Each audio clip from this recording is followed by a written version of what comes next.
Alors, on vient de le voir, si ça continue comme ça, le Canada pourrait enregistrer plus de 10 000 cas d'infection à la COVID par jour d'ici le début du mois de décembre. Je retrouve le Dr Howard New, qui est sous-administrateur en chef de la santé publique du Canada. Bonjour, Dr New. Bonjour. Je vous demanderai d'entrée de jeu, est-ce que le Canada a perdu le contrôle de la situation de la COVID au moment où on se parle? Ça, c'est une difficile question à répondre. Je pense pas qu'on a perdu le contrôle, mais la tendance, si ça se maintient, c'est vraiment inquiétant. On voit qu'on a presque toutes les provinces et territoires, peut-être sauf le nord et aussi les provinces atlantiques, ça va mal.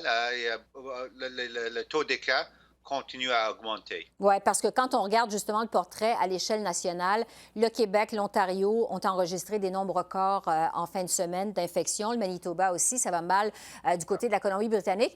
Qu'est-ce qui fait que les provinces n'arrivent pas à freiner les cas d'infection? C'est quoi le problème exactement? Oui, vraiment, si on parle en fin de compte, c'est que les personnes partout au Canada, c'est difficile de vraiment limiter le nombre de contacts. On a vu qu'au printemps, on a vraiment fait le confinement partout au pays. Tout le monde a resté chez eux. On a aplati la courbe, mais avec l'été, les gens commencent à sortir. C'est aussi important pour la société pour réouvrir les entreprises au fur et à mesure. Et avec ça, c'est difficile aussi de toujours comme dire, continuer à pratiquer les bonnes pratiques de santé publique déjà éprouvées. C'est toujours les mêmes principes, distanciation physique, le port de masque, bonne hygiène des mains, nettoyage des surfaces. Et là, avec le fait qu'on commence aussi à ressentir, et on le sent vraiment dans la population, une espèce de fatigue de la COVID. Si on regarde la situation au Québec et en Ontario, par exemple, le premier ministre Legault, d'abord au Québec, songe peut-être à permettre des rassemblements familiaux à Noël. Selon certaines hypothèses, il pourrait permettre à 10 personnes de 3 familles différentes de se réunir. Pendant ce temps, du côté de l'Ontario, le premier ministre Ford pourrait rouvrir les restaurants, en fait, a rouvert les restaurants et les bars dans certaines régions comme Toronto. Alors que les cas sont en hausse, qu'est-ce que vous pensez, Dr New, des approches du Québec et de l'Ontario dans leur lutte contre la COVID? Je pense que c'est vraiment difficile à trouver un équilibre. Je pense que ça, c'est pour moi personnellement. Je pense que c'est vraiment une question de limiter le nombre de contacts. Aussi, vraiment garder, comment dire, la bulle sociale très étroite. Peut-être seulement avec les autres membres de votre ménage. Je peux seulement vous dire c'est quoi mes plans pour les fêtes. Oui. Je peux vous dire que moi, ma belle famille est québécoise. So, j'aime beaucoup les grands rassemblements de familles québécoises, mais cette année, c'est sûr, ma femme et moi, on va seulement inviter nos enfants. C'est seulement les enfants avec nous, mais c'est aussi le fait que nos enfants sont des adultes. Mhm. Donc, mon fils, un de mes fils, habite à Montréal. Je lui ai déjà dit que, OK, si vous voulez venir chez nous, est-ce que vous êtes prête? Peut-être, il faut prendre une décision. Limitez vos contacts, restez presque en quarantaine pour les 2 semaines avant de partir de Montréal pour venir ici à Ottawa. Et Donc, oui, c'est très important.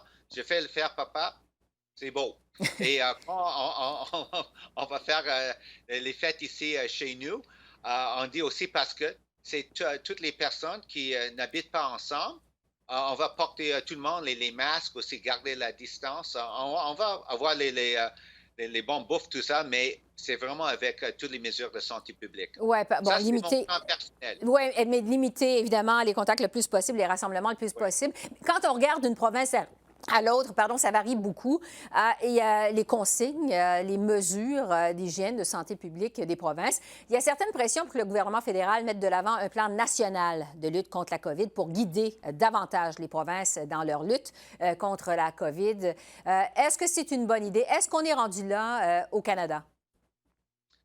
C'est pas pour moi pour passer des commentaires sur une proposition comme ça. Moi, j'ai déjà constaté que moi, comme un spécialiste, un médecin hygiéniste, ma responsabilité, c'est toujours de regarder, suivre la science, regarder analyser les données probantes et après donner les recommandations, aussi les conseils aux ministres ici à l'échelle fédérale. Et je pense que c'est le même cas pour mes homologues dans toutes les provinces et territoires.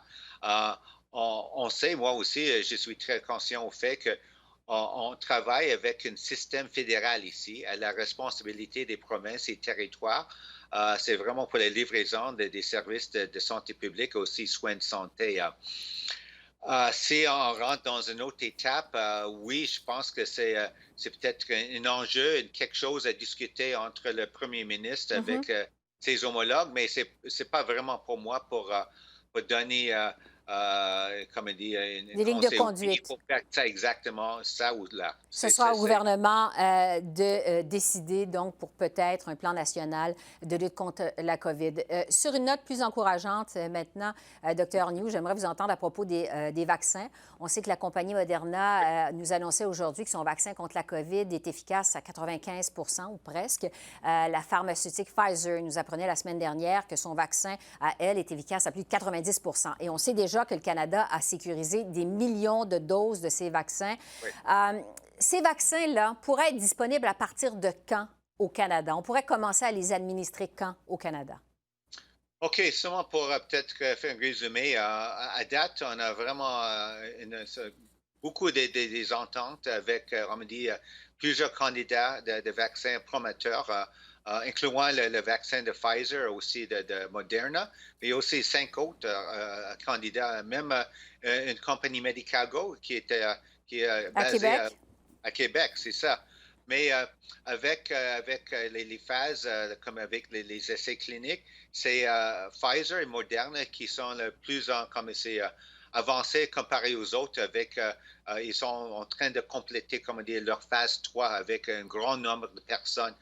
C'est très important pour nous autres, pas moi, mais les collègues qui travaillent dans notre système réglementaire pour avoir les données, pour analyser, pour assurer avant l'approbation que c'est vraiment les Mais vaccins sûrs et efficaces. Mais si tout va bien, je pense qu'on peut recevoir peut-être prêt à distribuer et vacciner les personnes, peut-être mois de janvier ou février. donc, parce qu'aux États-Unis, on prévoit commencer à vacciner des personnes très ciblées. Là, évidemment, on ne parle pas de vaccination massive, mais pour des personnes très ciblées dans les prochaines semaines, peut-être même aussitôt qu'au mois de novembre, début décembre. Donc, vous dites qu'au Canada, ça pourrait être dès le début du mois de janvier, dès le mois de janvier? Je pense plus réaliste janvier-février parce que c'est sûr, comme j'avais dit, qu'il faut avoir les données pour nos collègues pour vraiment faire leur analyse pour l'approbation. Et même si c'est approuvé au Canada, on a aussi des enjeux logistiques. On sait que les deux premiers vaccins, le vaccin de Pfizer, Oui. il faut garder vraiment à une température très, très froide, à Moins moins 70 degrés. degrés C'est ça. Celsius, effectivement. Oui. C'est Mhm. ça. Et comparé peut-être aux autres vaccins, par exemple, pour l'influenza, notre système dans les provinces et territoires, avec les congélateurs, tout ça, on Mhm. n'est pas prêt à date pour recevoir et distribuer, pour garder, comme on dit, la chaîne froide pour un vaccin comme le vaccin de Pfizer. Donc, je pense qu'il y a encore de travail à faire pour assurer qu'on va avoir les mécanismes pour le transport, pour garder la température froide pour les vaccins Oui. de Pfizer. Oui, parce qu'on peut imaginer effectivement un défi logistique important pour une vaccination massive. On aura certainement l'occasion de s'en reparler. Dr. Howard New, sous-administrateur en chef de la santé publique au Canada, merci d'avoir répondu à nos questions. Pas de quoi. Au revoir.